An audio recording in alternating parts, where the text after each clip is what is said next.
Den här programserien spelades in när världen var lite av en annan. En värld där vi flög till USA, kramade främlingar och delade en burkläsk utan att någon höjde på ögonbrynet. Det här är en produktion från UR. Okej, nu har jag alltså skrivit upp ett mejl där jag signar upp för Open Mic Night. Och jag måste bara trycka på skicka här. Sen är det liksom ingen återvändo. Det är ju det här jag vill göra, men det är så här, alltså jag blir så nervös att det finns typ inte ord. Jag har liksom blivit beroende av att typ pusha mig själv utanför min comfort zone. Så att jag känner så här att nu måste jag göra det här, för jag kommer säkert känna mig stärkt och det kommer säkert kännas bra efteråt. Jag är rädd för typ allt. Döden, livet och vad folk ska tycka om mig. Under 8 avsnitt befinner jag mig i Los Angeles för att möta människor som är lite mindre vilsna än vad jag är. Kanske för att de till skillnad från mig har en stark tro på någonting. Du lyssnar på Preach, ett program om sökande med mig Linda Ulfjärn. You think that you know me, that you see what I feel, but I'm more bruised than you can. I det här avsnittet ska jag testa att förverkliga en livsdröm med hjälp av Kamala som är hindu. I don't even know the lyrics. I'm just blanking because I get so nervous. Ja, jag fattar inte hur det ska gå för mig att uppträda på en scen i New York inför massa människor som jag aldrig träffat innan. När jag tycker att det är jobbigt att bara sitta på verandan till huset jag hyrt och spela för mig själv. Tänk om grannarna hör liksom. Hur som helst ska jag i alla fall flyga till New York om någon timme. Där bor nämligen min kompis Kashis syster, Kamala. Last final boarding call for San Francisco bound guests. Last names Askew and Munson. Please make your way immediately to 690. Doors are closing.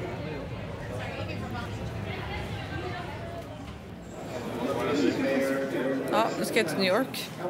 Det är min första gång. Det ska bli skitspännande. Men jag tänker bara tillbaka på när jag bröt ihop på flygplatsen på Arlanda.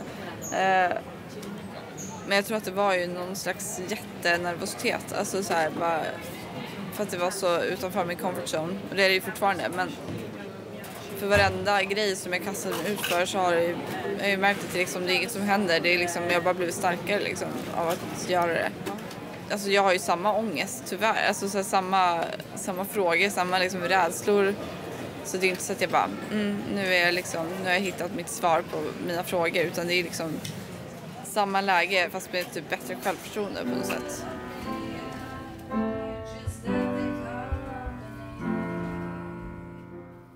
Jag har landat och tagit mig till lägenheten jag hyr. Den ligger i konstnärsområdet Greenwich Village på Manhattan. Det finns ett piano i lägenheten så jag kan öva inför ikväll. Tur. Men New York då? Det är USAs folkrikaste stad som många kanske vet. Och känns på flera sätt typ mer europeisk än LA. Tempot är högre, tonen vassare och sen är det väl lite färre fejkbröst här. En annan stor skillnad är att man inte måste ha en bil i New York. Tunnelbanan är nästan det lättaste sättet att ta sig fram på. Sen är staden uppbyggd med en levande stadskärna. Till skillnad från LA där downtown främst är en kontorstad som gapar spöklikt tomt efter 1830 typ.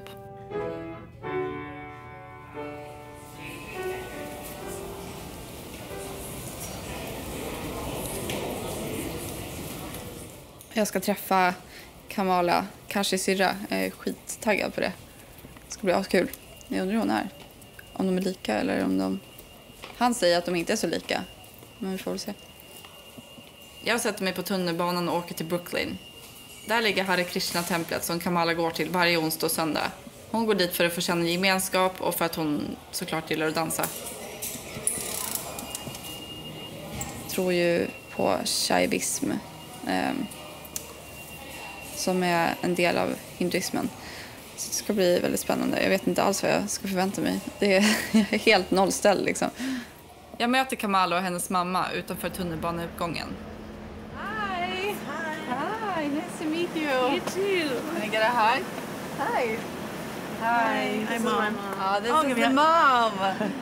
I'm hung in love with your brother. Oh, so yeah. Love him. Kamala har på sig en rosa sari som är en traditionell klädsel från Indien. Den består av en magtröja, kjol och och ett 6 meter långt tygstycke som man virar runt kroppen. Where are we going? We are Your going. clothes are so nice. Thank you. To the temple, Radha Govinda temple. Ah, Yeah. yeah, right now? There for the service. Yep. Yeah. Let's go this way. Let's go. Kamala är en väldigt begåvad dansare och hon har precis flyttat från LA till New York för att börja på en av världens mest ansedda ballettskolor. Den här veckan är Kamalas mamma uppe från LA för att hälsa på. Vi går tillsammans ner i tunnelbanan igen för att åka till templet.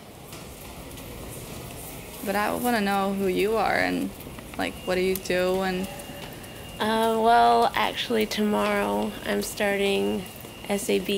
It's School of American Ballet. It's a very prestigious school, and I was sort of lost a bit because I didn't really have a guide, like someone to guide me through on what to do in school?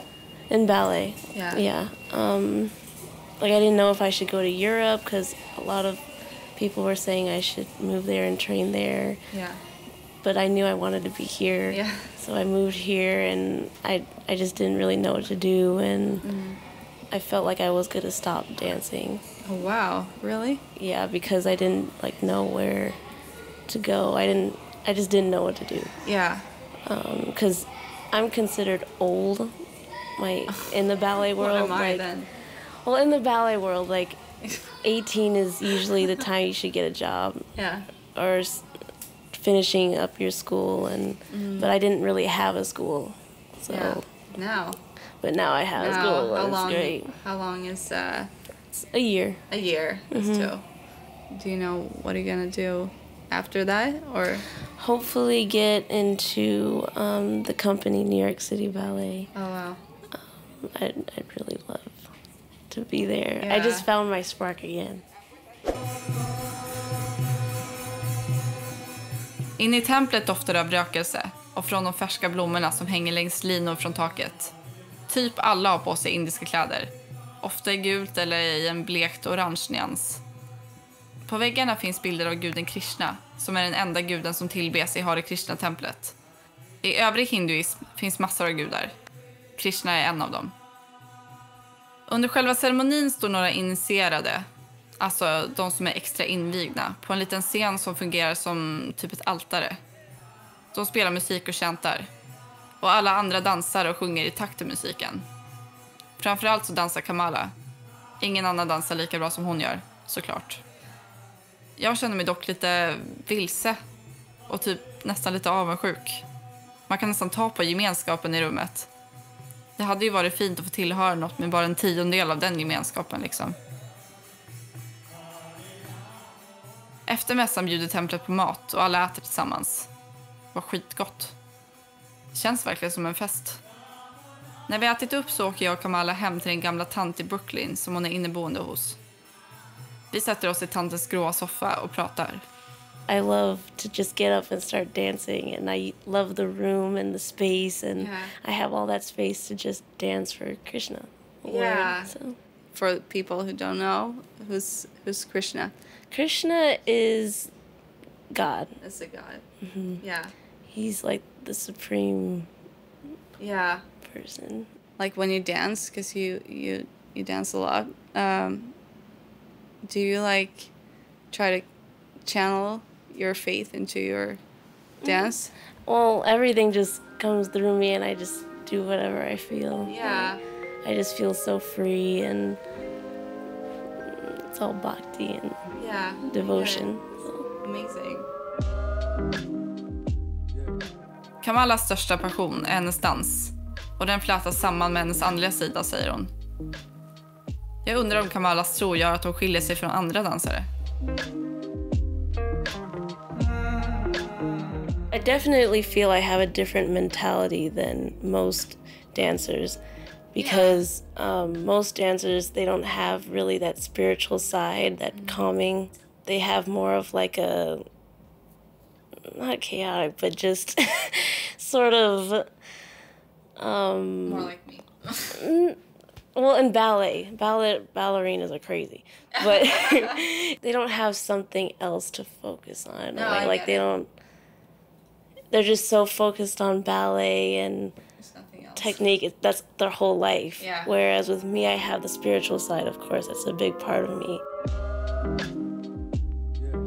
Kamala älskar hur dansen står i fokus under Hare Krishnas ceremonier. Men egentligen så tillhör ju Kamala en mycket smalare inriktning av hinduismen som heter Kashmir Shaivism. Yeah, can you tell me about Shaivism? I don't really know much about it. Well, it's more of a philosophy than a religion. Krishna consciousness is more practiced in India and around the world. It's more like sort of the popular religion in a way, but Kashmir Shaivism is more sacred and not many people know about it. Faktaruta. Hinduism, the religion of over a billion people, Hinduismen är den äldsta av världsreligionerna och härstammar från Indien. is the world's oldest religion and probably the most confusing one to non-Hindus. Den har lyckats överleva så länge tack vare att hinduismen ständigt är i förändring och en del av varje hindus vardagsliv. So you might have heard that Krishna is kind of a really big deal in Hinduism. Mycket av hinduismens praktiker och traditioner har lånats av västerlänningar. Typ som yoga, meditation och vegetarisk kosthållning. I'm a vegan. Kevin Hart, Khloe Kardashian picked me up. I'm going to go do some goat yoga. I meditate every day. Slut på faktaruta. Did you always feel like you believed in it, or did you have like a moment when it just clicked for you? Yeah. Well, with Kashmir Shaivism, I grew up with that. Like, I was just born into it. My family would always attend like the ceremonies and just pretty much my whole life, and well, not my whole life, but until a certain age. I think it was like basically when I moved here. Actually, it sort of, I didn't separate from that, but it just, I stopped attending the ceremonies because all that was back home. Like, Under Kamalas uppväxt i Los Angeles besökte hon regelbundet ett shaivistiskt center. Nu när hon flyttat till New York praktiserar hon sin andlighet själv, även om andlighet genomsyrar allt hon gör. Kanske framförallt hennes dans. Shaivism är en av de 3 stora inriktningarna inom hinduismen. Och inom shaivismen finns Kashmir Shaivismen. Och den utmärker sig som typ lite mer hemlighetsfull, skulle jag säga. Meditation och andning är 2 viktiga praktiker man använder sig av för att öka typ sin medvetenhet kring att allt är ett. Jag undrar hur Kamalas tro ser ut i praktiken. Typ, vad gör en som troende?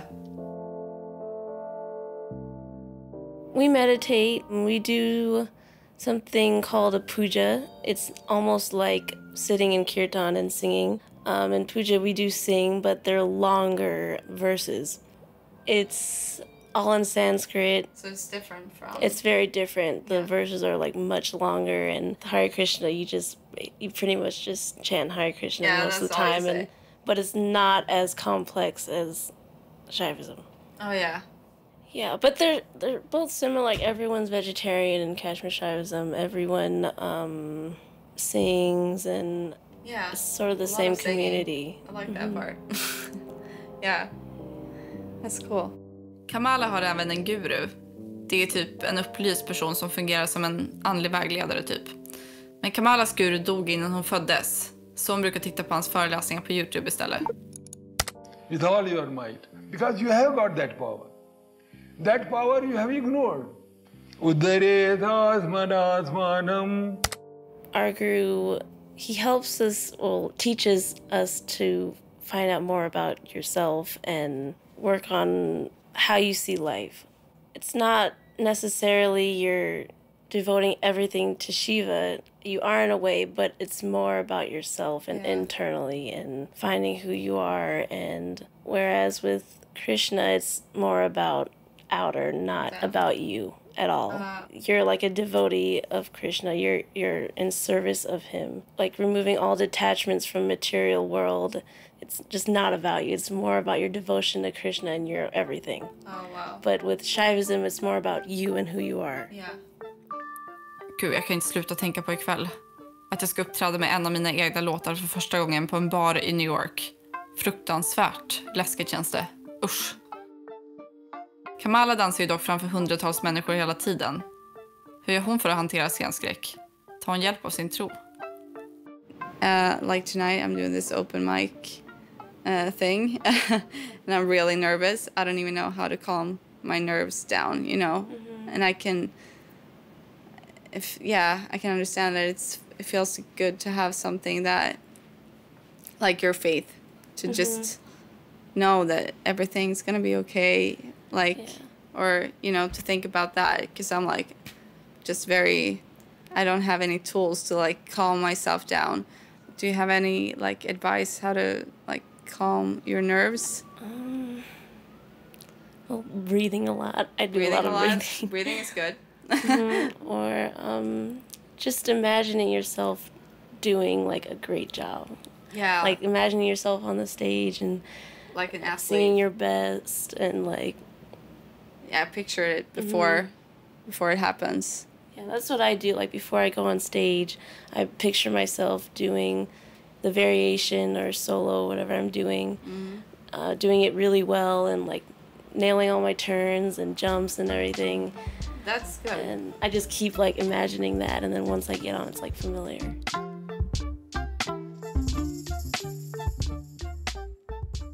Jag är tillbaka i lägenheten jag hyr.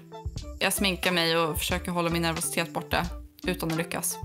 Det är sån konstant pendlande mellan så här att bara, ja men det här vet jag ju hur jag gör, jag kan det här. Samtidigt som jag bara, oj, tänk om jag fuckar upp typ. Alltså så här, tänk om jag inte klarar det, tänk om jag blir så nervös att jag inte kan typ. Jag blir typ nervös för att bli nervös. Alltså bli så nervös att jag inte kan klara av det typ. Jag blir nervös för nervositeten. För jag vet också att det kan påverka typ ens röst, att det kan bli skakigt och liksom sånt. Det är väl det. Ja, jag ska ju spela en av mina egna låtar för första gången. Jag har aldrig spelat någon av mina egna låtar live. Knappt inspelat att jag visar upp det. Alltså, och jag har liksom väntat bara på typ rätt tillfälle att göra det. För att jag liksom, eftersom att det är så viktigt för mig så har jag liksom väntat på rätt tillfälle. Men det finns ju inget rätt tillfälle tror jag. Man måste bara kasta sig ut. Alltså, det är bara det som man måste göra. Jag känner mig som Allie i A Star Is Born. Tell me something, boy.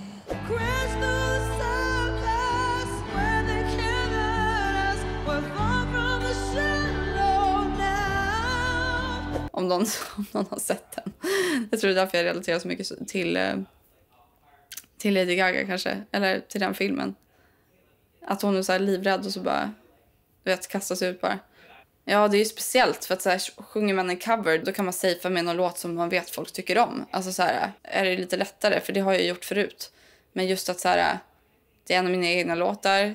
Det är väldigt personlig text. Det är ingen som har hört den. Plus att jag ska spela samtidigt. Det hade varit skönt att ha någon som kompade. Men alltså, det är så många saker som ska liksom göras. Find me on Instagram and Spotify.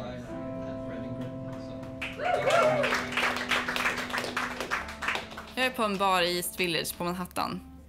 Baren har typ en inrökt känsla och har en sliten men trivsam inredning som publiken nästan försvinner in i. Men ja, det är publik. Massor av folk. Och jag har absolut inte hunnit soundchecka. Det är tydligen inget som ingår där man ska köra open mic. Alltså min stressnivå ska vi inte prata om ens. Men nu är det i alla fall min tur. Give it up for Linda.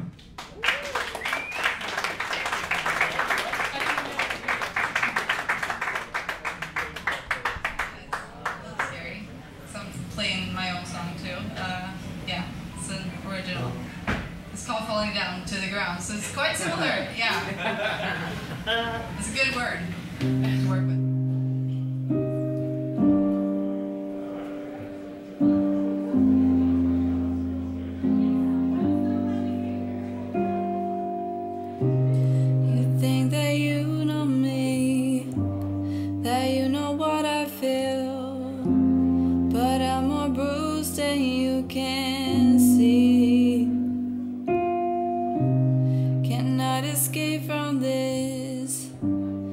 Captivated in this dark and never-ending mist.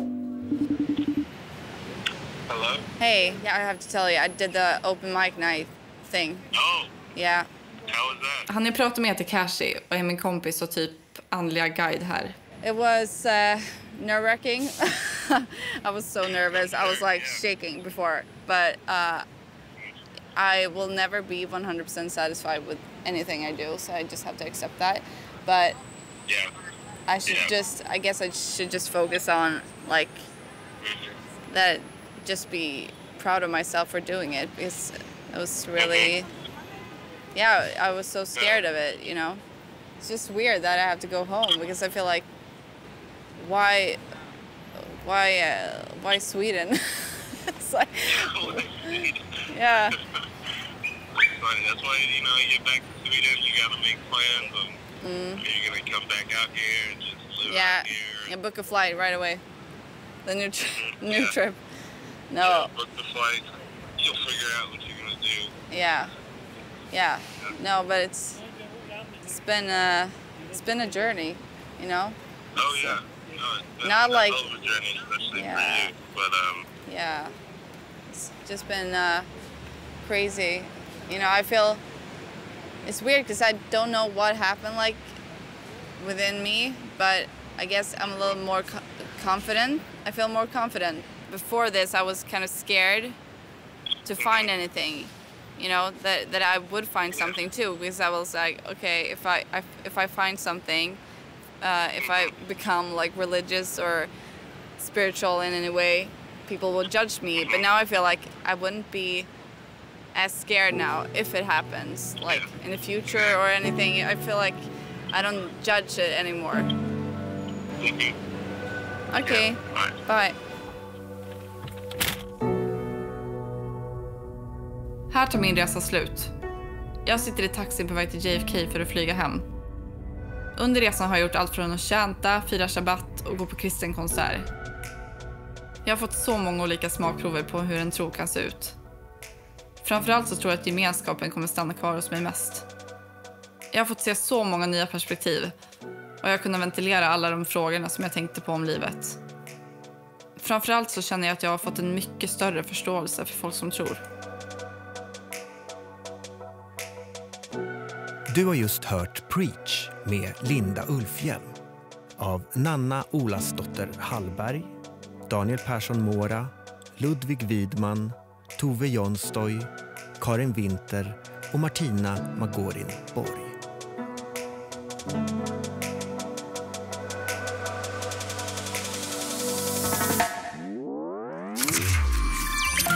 Det här var ett program från UR. Du hittar fler på UR Play.